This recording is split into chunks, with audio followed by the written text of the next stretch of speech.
Hello everyone. I hope all of you are safe and sound and having a lovely time. Namaste India. Welcome back to my channel. So here I am with yet another new video. I hope आप सभी लोग अच्छे होंगे और अपना बहुत अच्छा वाला ध्यान रख रहे होंगे। और अगर आप मेरे चैनल पर नए जुड़े हैं तो आप वाम welcome all of you and thank you so much everyone for watching my content. तो भाई अगर आप मेरा ये वीडियो इंडिया से देख रहे हो तो आप लोगों को तो मालूम ही होगा हमारे कोलकाता सिटी में जो एक ट्रेनी डॉक्टर के साथ इंसिडेंट हुई है हॉस्पिटल के अंदर ही, वो सब दिखाई रहे हैं टीवी पर। लेकिन अगर आप इंडिया में नहीं रहते हैं, इंडियन है पर इंडिया में नहीं रहते हैं, दुनिया के किसी भी कोने से आप मेरा ये वीडियो देख रहे हैं, तो मैं उम्मीद करती हूँ कि एक इंडियन होने के नाते आपको भी इस बारे में मालूम ही होगा। और जैसा कि सारे एनआरआईज होते हैं कि भले ही कहीं पर भी रहें लेकिन अपने देश की खबर ज़रूर रखते हैं। तो देखिए, मुझे टीवी देखने का टाइम तो नहीं मिलता है, लेकिन जब भी मैं बच्चों को सुलाने के बाद अपने बेड पर जाती हूँ नाइट में, तो सोने से पहले मैं एक बार अपने फ़ोन पर सबसे पहले इंडिया की न्यूज़ देखती हूँ, क्योंकि इंडिया से मेरी पहचान है। इंडिया है तो मैं हूँ, मेरे अपने लोग हैं वहाँ पे। तो मैं सबसे पहले इंडिया की न्यूज़ देखती हूँ कि हमारे देश में क्या चल रहा है ये जानने के लिए, और उसके बाद मैं यहाँ अमेरिका की न्यूज़ भी देखती हूँ, क्योंकि यहाँ पर मैं रह रही हूँ। तो हम एनआरआईज़ के लिए बहुत ज़रूरी हो जाता है दोनों देशों के बारे में अपडेट रखना। तो कुछ ऐसा ही मैं भी करती हूँ। तो जैसा कि ये इंसिडेंट हुई है हॉस्पिटल के अंदर एक डॉक्टर के साथ, तो ये कितनी बड़ी ही शर्मनाक बात है कि एक डॉक्टर जो अपने करियर में कितने काउंटलेस लोगों की जान बचाता है, उनको ट्रीटमेंट देता है, और अपने ही वर्क प्लेस पर, अपने ही हॉस्पिटल के अंदर ऑन ड्यूटी उसको इस तरह से, इतनी बुरी तरह से उसको असॉल्ट किया जाता है और फिर उसकी जान ही ले ली जाती है।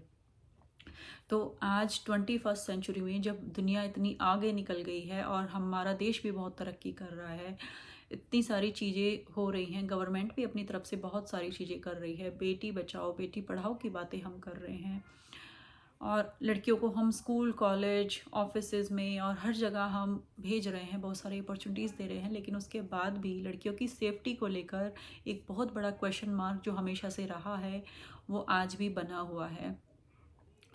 और जब कोई इस तरह की बात होती है ना, तो जो हाई प्रोफाइल केसेस होते हैं वो मीडिया में आ जाते हैं और हम सब लोगों को पता चल जाता है। लेकिन अनफॉर्चुनेटली ऐसी काउंटलेस इंसिडेंट्स हमारे कंट्री में होती हैं, और बहुत सारी ऐसी होती हैं जिनमें लड़कियां बच भी जाती हैं, सरवाइव कर जाती हैं, लेकिन वो सामने नहीं आती, या तो लड़कियां नहीं बोलती हैं या फिर पेरेंट्स नहीं बोलते हैं। तो बदनामी के डर से चीज़ें दबा दी जाती हैं, लेकिन बहुत सारी चीज़ें होती हैं। तो हम बहुत प्राउडली हम बोलते हैं हमारा भारत महान, हमारा देश महान, और हम देवी देवताओं की पूजा करते हैं, हम औरतों को, लड़कियों को देवियों का दर्जा हम देते हैं। तो भाई मैं ये कह रही हूँ कि जो देश तो सारे ही अच्छे होते हैं, और देश महान बनता है देश में रहने वाले लोगों से, उनकी सोच से, उनके कामों से। लेकिन आज भी अगर हमारे देश में लोगों की सोच ऐसी है लड़कियों को लेके कि उनको इस तरह से ज़बरदस्ती उनके साथ आप कर रहे हो और फिर उसके बाद उनकी जान की भी आप नहीं बख्श रहे हो, तो कहाँ से हुआ हमारा देश महान? आज भी एक बहुत बड़ा क्वेश्चन मार्क है हमारे देश में लड़कियों की सेफ्टी को लेकर। तो ये कब और कहाँ रुकने वाला है?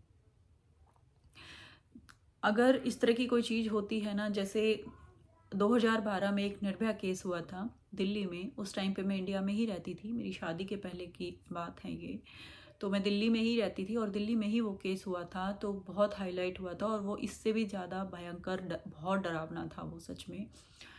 तो लोग कई बार इस तरह से बोलते हैं जब लड़कियों के साथ ऐसी चीज़ें हो जाती हैं कि भाई इतनी रात को लड़की बाहर क्यों थी, लड़कियों को इतनी रात को बाहर नहीं जाना चाहिए, लड़कियों को छोटे कपड़े नहीं पहनने चाहिए, हंस के किसी से बात नहीं करनी चाहिए, लड़कियों के हाथ में होती हैं बहुत सारी चीज़ें, अपनी सेफ्टी अपने हाथ में होती है। तो अब आप सोच कर देखिए कि एक डॉक्टर जिसने डॉक्टरी की पढ़ाई की है और वो ऑन ड्यूटी है हॉस्पिटल में, तो अगर वो अपने हॉस्पिटल में ही सेफ़ नहीं है, अपने वर्क प्लेस पर, हॉस्पिटल में जब जब किसी की ज़िंदगी और मौत की बात होती है तो हॉस्पिटल को मंदिर का दर्जा दिया जाता है और डॉक्टर को हम भगवान की तरह मानते हैं। तो अपने ही मंदिर में अगर एक भगवान सेफ नहीं है, अगर अपने ही हॉस्पिटल में एक डॉक्टर सेफ नहीं है, तो लड़कियां कहाँ सेफ हो सकती हैं। तो जब इस तरह की कोई इंसिडेंट होती है, मीडिया में आती है, तो लोगों में बहुत गुस्सा होता है। लोग कैंडल मार्च करते हैं, लोग सड़कों पे आ जाते हैं, तोड़ फोड़ करते हैं और बहुत गुस्सा दिखाते हैं, कानून बदलने की मांग करते हैं, इस तरह की बातें करते हैं कि सरकार को बहुत सख्त कानून बनाने चाहिए। तो बिल्कुल सही बात है, कानून बनने चाहिए बहुत सख्त। इस तरह के कानून बनाए जाने चाहिए कि अगर कोई इस तरह की चीज़ करता है, कोई इस तरह का क्राइम अगर करता है ना, लड़कियों के साथ ज़बरदस्ती और उनको मार देना, इस तरह की चीज़ें अगर होती हैं ना, तो ज़रूर ऐसे कानून बनाने की मांग हमें करनी चाहिए कि दोषी को सज़ा मिले, इस तरह की सज़ा मिले कि उसके बाद कोई दूसरा इंसान ऐसा करने का सोचे भी नहीं। करना तो दूर की बात है, लेकिन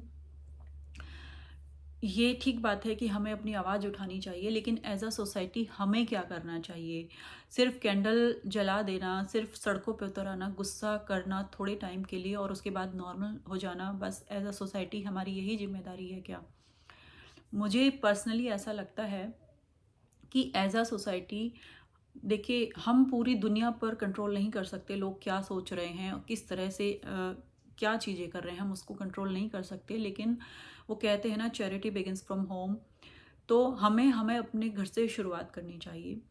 हम जो पेरेंट्स होते हैं ना, देखिए, हमारे जो छोटे बच्चे हैं ना आज, वही कल बड़े होकर समाज बनाते हैं, मुझे ऐसा लगता है। तो एज अ पेरेंट्स हमारी ये सोशल रिस्पॉन्सिबिलिटी है कि हम अपने बच्चों को अपनी तरफ से एक अच्छी शिक्षा दें। सबसे पहले तो हम अपनी बेटियों को फिज़िकली स्ट्रांग बनाएं। हम सिर्फ ये नहीं कि आपको स्कूल जाना है, कॉलेज जाना है, आपको हम इक्वल अपॉर्चुनिटी दे रहे हैं, सिर्फ ये नहीं करना है। अपनी लड़कियों को उनकी सेफ्टी के लिए भी तैयार करना है, इक्वल अपॉर्चुनिटी भी देनी है। देखिए, पढ़ लिख कर क्या करेंगी? पढ़ लिख कर हॉस्पिटल में भी जाएंगी, अगर कहीं ऑफिस में भी जाएंगी, और अगर वो सेफ नहीं है, उनकी जान ही चली जाएगी, तो उस पढ़ाई का क्या फ़ायदा? किस काम आएगी वो पढ़ाई? तो उनको पढ़ाई के साथ साथ उनकी सेफ्टी के लिए भी तैयार करना है। इस तरह के भेड़िए हमारे समाज में होते हैं, ये चीज़ें भी शेयर करनी है। हम क्या करते हैं, जब इस तरह की कोई चीज़ें होती हैं तो हम बच्चों के सामने बात नहीं करेंगे, वो डर जाएंगे, हम इस तरह की चीज़ें करते हैं। नहीं भाई, बच्चों के साथ शेयर करनी है, स्पेशली लड़कियों के साथ शेयर करनी है इस तरह की चीज़ें, कि हमारे आसपास ही इस तरह के भेड़िए छुपे होते हैं, एंड यू नेवर नो कब क्या हो जाता है। तो हमें उस ऐसी किसी सिचुएशन से निपटने के लिए अपनी बच्चियों को तैयार करना चाहिए। हमें उनको शेयर करना चाहिए किस तरह की चीज़ें हो सकती हैं और किस तरह से निपटना है। तो उनको फिज़िकली थोड़ा सा स्ट्रांग बनाना चाहिए, उनको प्रोफेशनल ट्रेनिंग हम दिलवा सकते हैं। तो उनको क्लासेस में भेजो भाई, उनको अपनी सेल्फ प्रोटेक्शन के लिए, वो अपना, अगर ऐसी गॉड फॉरबिड ऐसी किसी सिचुएशन में फंस जाएं तो अपने हाथ पैर वो मार सकें। हालांकि जो इस तरह के भेड़िए होते हैं ना, ऐसे जो मानसिक रोगी होते हैं, वो मौका नहीं देते हैं, वो बहुत प्लानिंग के साथ चीज़ें करते हैं, लेकिन फिर भी अपनी तरफ से वो अपनी सेफ्टी के लिए कुछ तो कर सके, वो इतनी फिजिकली स्ट्रांग हो। और चीज़ें शेयर करो कि इस तरह की चीज़ें होती हैं। वेट मत करो जब हो जाएगा, नहीं, पहले से ही जो कर सकते हो वो करो। तो लड़कियों को मेंटली और फिज़िकली स्ट्रांग बनाओ, लड़कियों के साथ चीज़ें शेयर करो। इसके अलावा जो हमारे लड़के होते हैं, जैसे हमारे बेटे होते हैं, छोटे छोटे जो हमारे बेटे होते हैं, तो हम उनको सिखाते हैं ना कि बेटा, किसी का टॉय उनसे पूछे बिना नहीं लेना है, किसी की चीज़ उनसे पूछे बिना नहीं छूनी है। ये हम सिखाते हैं ना अपने बच्चों को। तो साथ ही साथ हमें अब ये बहुत ज़रूरी है कि हम अपने बेटों को सिखाएं कि बेटा, सिर्फ नॉन लिविंग चीज़ ही नहीं, अगर कोई लड़की है ना, अगर कोई भी है, तो आपको उनसे पूछे बिना उनको हाथ नहीं लगाना है, उनकी बॉडी को उनकी कंसेंट के बिना आपको हाथ नहीं लगाना है। आपको कोई राइट नहीं है, ये क्राइम है बहुत बड़ा। आप किसी की मर्जी के बिना उसको टच करना, उसके साथ ज़बरदस्ती करना, ये बहुत बड़ा क्राइम है और ये पनिशेबल क्राइम है। तो आपको ऐसा नहीं करना है, ये सिखाना है, ये हर रोज़ अपने बेटे को सिखाना है। ये हमारी सोशल रिस्पॉन्सिबिलिटी है, और जिस तरह की चीज़ें हो रही हैं ना, हमें इसको बहुत सीरियसली लेने की ज़रूरत है। तो अपने बच्चे को सिखाओ, अपने बेटों को सिखाओ शुरू से ही। तो एज़ अ मदर, मेरे 2 बच्चे हैं, एक बेटी भी है और एक बेटा भी है मेरा।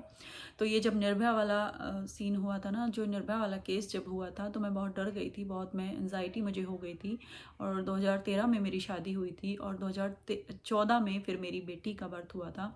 तो उस टाइम पे मैंने अपने आप से प्रॉमिस किया था, मुझे बहुत एंजाइटी हुई थी जब मेरी बेटी हुई थी ना, तो मुझे वो निर्भया वाली चीज़ मेरे माइंड से, क्योंकि बहुत पहले नहीं हुई थी, 1-2 साल पहले की ही बात थी, तो वो एकदम से मेरे माइंड में थी। और जब मेरी बेटी का बर्थ हुआ तो, और वो सोच सोच के ना मैं कई बार रोई भी।